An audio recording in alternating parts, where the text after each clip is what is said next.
Hey, everybody. So, back again. Sorry about that. I was having some technical difficulties. We are going to talk about the second part of the war tribunals, and these took place in Japan, and they started after the Nuremberg trials. So, these are the Tokyo trials. And as you saw, it is the trial that Japan still doesn't want to talk about. So, let's talk about this. September 2nd, 1945, Tokyo Bay, Japan surrenders. But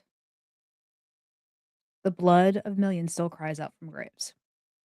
The rape of Nanking, the Bataan Death March, which, like I said before, I had a great uncle who was in that. Unit 731's human guinea pigs, the comfort women, the living skeletons in POW camps. Now, while the world watched Nuremberg hunt the Nazis, another monster is being dragged into the light in Tokyo. Not 24 defendants, like in Germany, but 28 of Japan's most powerful warlords, prime ministers, generals, diplomats, the men who turned an empire into a slaughterhouse. So, this is the full uncensored story of the Tokyo trials, the longest, most controversial war crimes tribunal in history. The, the treaties that gave it teeth, basically.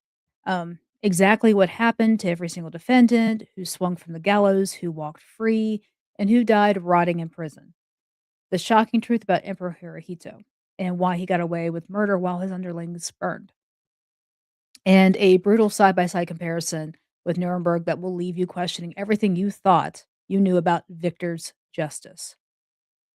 Now, if you love true crime that actually changed the world, hit that subscribe button and turn on notifications.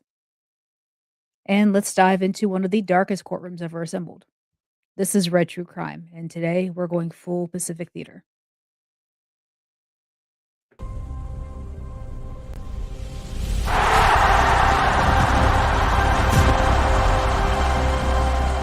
They still cheer, how droll. Stick around to the end because the final twist about the Emperor will make your blood boil.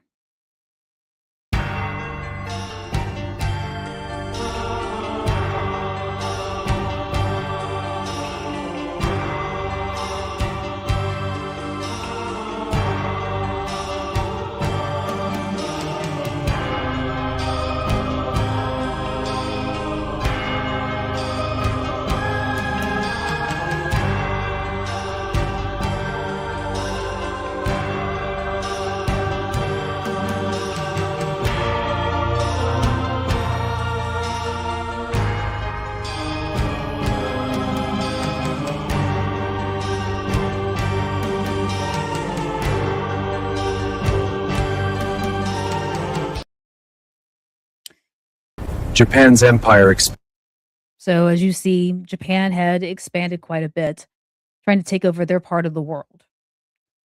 But we're going to get into a little bit more about that. So, Japan didn't just stumble into World War II.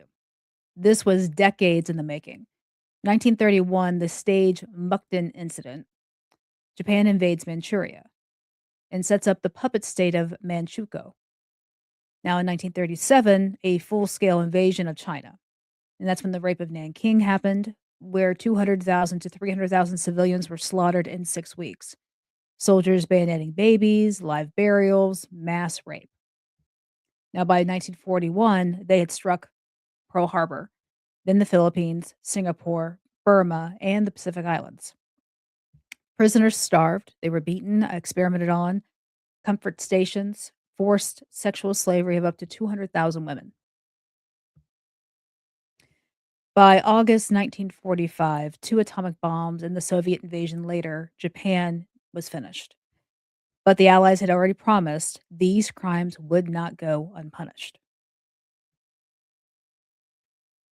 So here's what most history channels skip: the exact legal foundation. The Tokyo trials weren't pulled out of thin air. As I went into the document about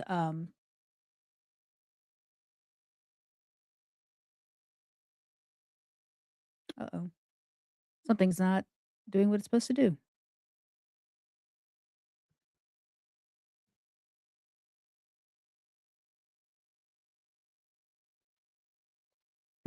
I'll have to put that on the other one. Anyway, So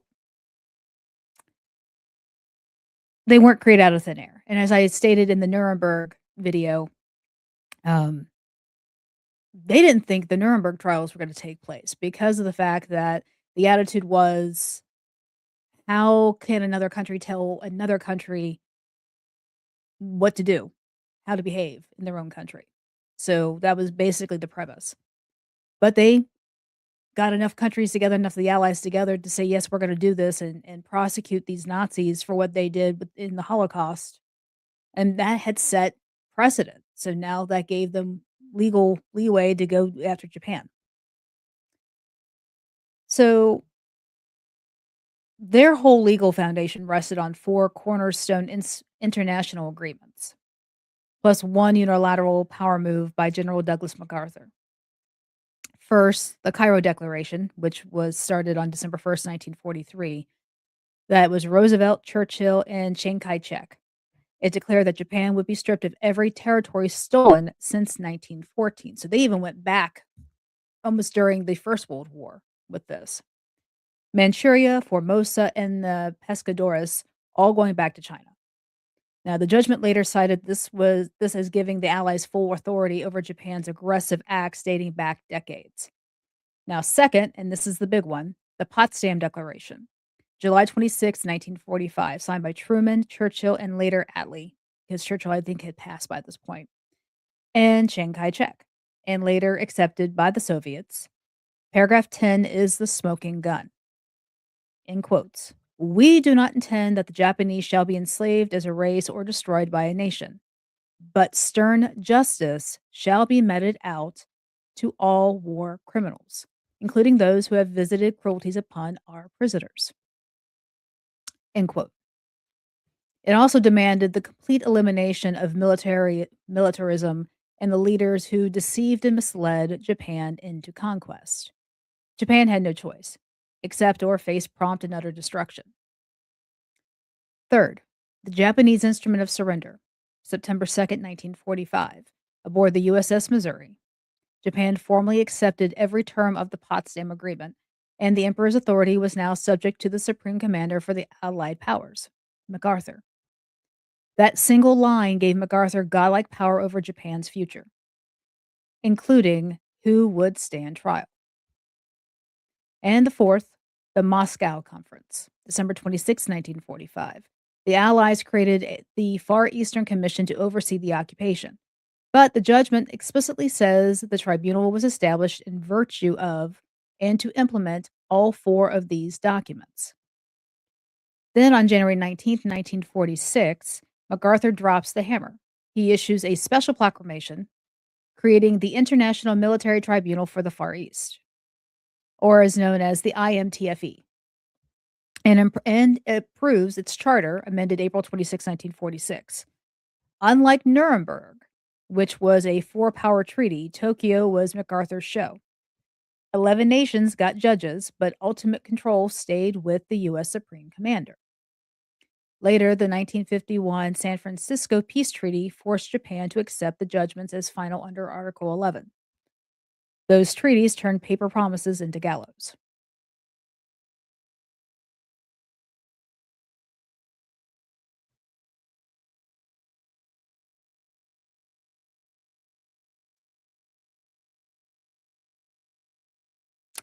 So, the trial was held in the former Imperial Japanese Army Ministry building in Tokyo, the same place where many of these crimes were planned.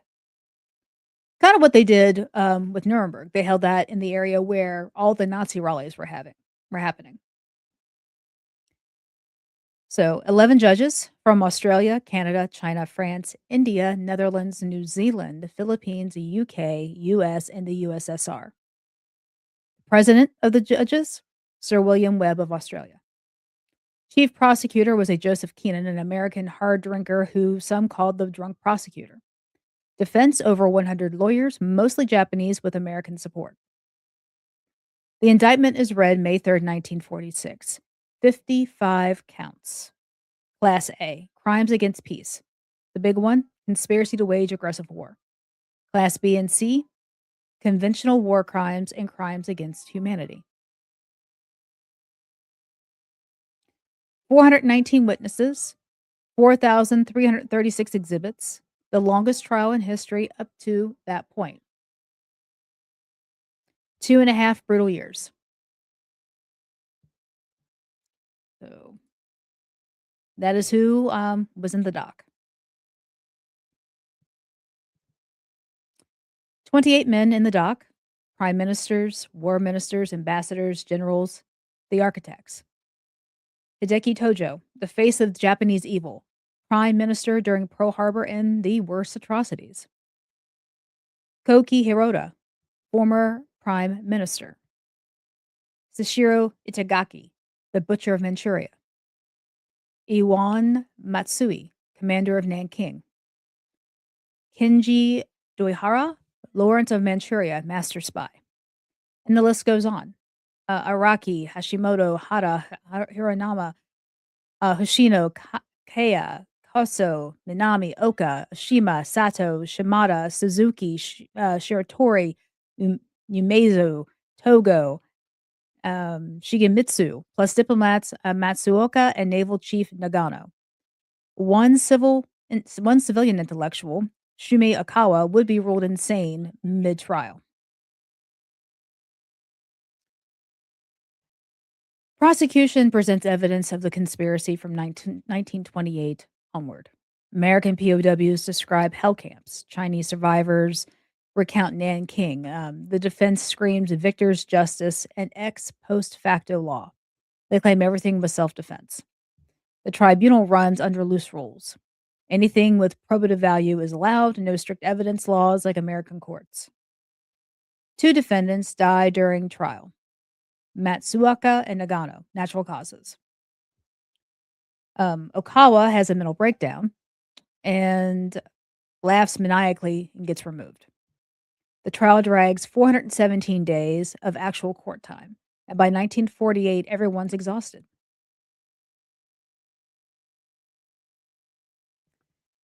So on November 4th through the November 12th, 1948, the 1,781-page judgment is read. All 25 remaining defendants are convicted on at least one count. 7 are sentenced to death by hanging, all carried out. Hideki Tojo, Koki Hirota, Seisho Itagaki, Kenji Doihara, Itaro Kimura, Iwan Matsui, and Akira Muto. On December 23rd, 1948, Sugama Prison, MacArthur bans photos. The 7 drop at basically 12:01 a.m. Then the bodies are cremated and ashes are scattered so no shrine could claim them. Kuniake Koiso, Toshio Shiatori, and Yoshijiro Umezo died in prison. The other 13, including Seidao Araki, Kigoro Hashimoto, Shunroku Hati, no, there's a lot of names I'm probably butchering. Kishiro Hironama, Naoki Hishino, Akinori Kaya, and Jiro Minami, and Takazumi Aka, Hiroshi Oshima, Kinryo Sata, Shigetaro Shimada, and Taiki Suzuki were paroled between 1954 and 1956 under Cold War clemency. Some went on to hold political office. Shigenori Togo got 20 years, and he died in prison in 1950. Mamoru Shigemitsu got 7 years, was paroled in 1950, and later became foreign minister again. Really. Every single man who reached verdict was guilty, but 3 walked free in the end who probably shouldn't have. And let's get to the emperor's punishment, or basically total lack thereof. As you see, emperor on the left, Tojo on the right. So now that the part that still enrages historians, Emperor Hirohito. MacArthur and Truman made a deliberate decision. No trial, no punishment. And MacArthur cabled Washington in January 1946, claiming no specific intangible evidence tied the emperor directly, even though defendants were coached to protect him and mountains of evidence was suppressed. Question is why? Why did they do that? So MacArthur believed Japan would explode into guerrilla war if the living god was dethroned. And hmm, he needed Hirohito to rubber stamp the new constitution and keep the country stable against communism. Hirohito kept his throne, renounced divinity on paper, and lived in luxury until his death in 1989 at the age of 87. Never changed, never charged, never apologized publicly. The ultimate get out of jail free card while his generals swung. Two judges, including India's Rahabinod Pal, openly called this out in their dissents. So let's put them head to head because the differences matter. Let's see. Which was worse? So, Nuremberg had a four power treaty: US, UK, USSR, also Russia, and France. Four judges, 24 defendants, 1 year. Heavy focus on the Holocaust and crimes against humanity. Simultaneous translation. Graphic films shown to the world. 12 death sentences carried out. Deep reckoning in Germany. Tokyo. MacArthur's unilateral proclamation. 11 judges from more countries. 28 defendants. 2.5 years. Primary focus on crimes against peace. The conspiracy to wage aggressive war. Consecutive translation. Slower, messier. Media heavily censored by occupation. And only 7 were put to death. Emperor was shielded in Japan. But Japan still call it the victor's justice. Both invented crimes against peace. Both ignored allied crimes, firebombing, atomic bombs. Both set precedents for the ICC. But Nuremberg felt like justice. Tokyo felt like a political compromise. Pal's dissent in Tokyo literally said everyone and called it show trial. No equivalent in Germany. Nuremberg changed Nuremberg changed German society forever. Tokyo, Yasukuni Shrine still honors 14 Class A convicts, including Tojo. Textbooks remain controversial. The emperor's exception poisoned the legacy. So this is where Japan is today. You know, the Tokyo trials gave us command responsibility, individual liability for aggression, and the blueprint for every war crimes court since. But they also left a bitter taste: selective justice, political shielding, and a nation that never fully confronted its past the way Germany did. The men who planned the greatest crimes in Asia paid, except the one at the very top. So, what do you think? Was he shielding the emperor the right call or the ultimate miscarriage? Drop your thoughts below. And if you want more deep dive war crime trials, smash that like, subscribe, and I'll see you in the next one. Maybe Unit 731 or the Bataan Death March in full. But stay red pilled on true crime. This has been Red True Crime, and peace. Bye, everybody.